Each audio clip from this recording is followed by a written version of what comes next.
stuff, and you talk about we have a vibrational escrow account where the things we desire are stored in a vibrational version that you've got to translate into reality through your attention to it, by your practice of it, by your realization of it. It's been revealed, you got to realize it.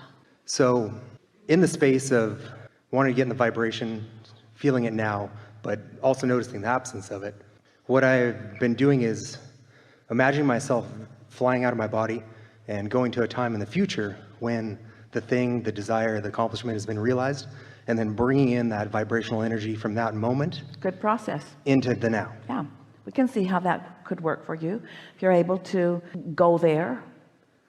And because what you're doing, you're bridging the fact that your now eyes can't see it by moving into future eyes, by moving into a future experience, by dawning a future experience. That's a good process. And then bringing in those energies into the moment, and you talk about the 68 seconds. Because it doesn't matter whether you are focused upon the past or the present or the future, you're doing it now.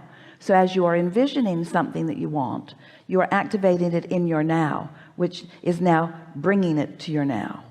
But the question is, and it's what we've been dancing around with here today, is as long as that visualization is not making you say, wait a minute, it's not here. In other words, if the visualization is strong enough, then that balance will tip on the fulcrum. It will.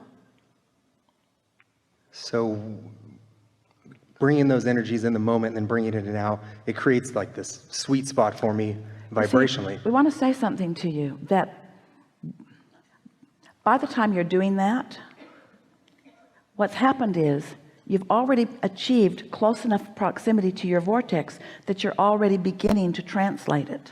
That is what's happening. You're actually peering into your vortex and seeing what's there, because the first stages of turning those vibrations to thoughts and those thoughts to things is that imagery, is that imagination, or when it happens in your dream state, it is the same thing too. Okay. So once you're doing that consistently, you are on the verge of full manifestation.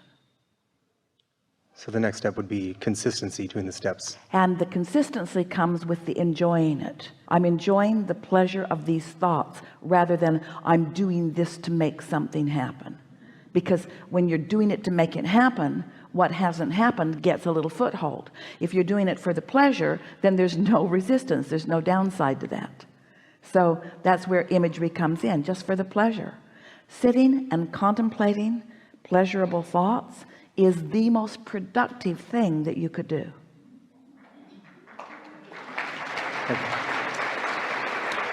So much so that we're encouraging you to do 20% less, do 30% less, do 40% less,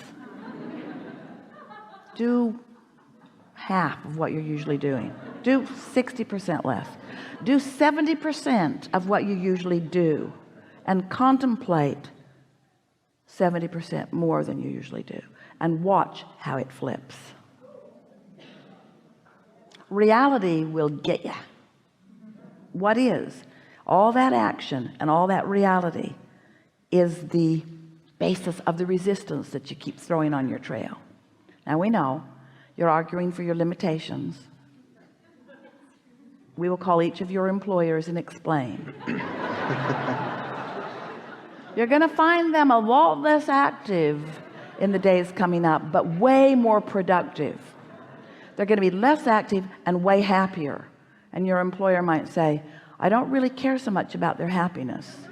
I care mostly about their productivity. And we say, we promise you, if you will encourage happiness, productivity will ensue. Yeah.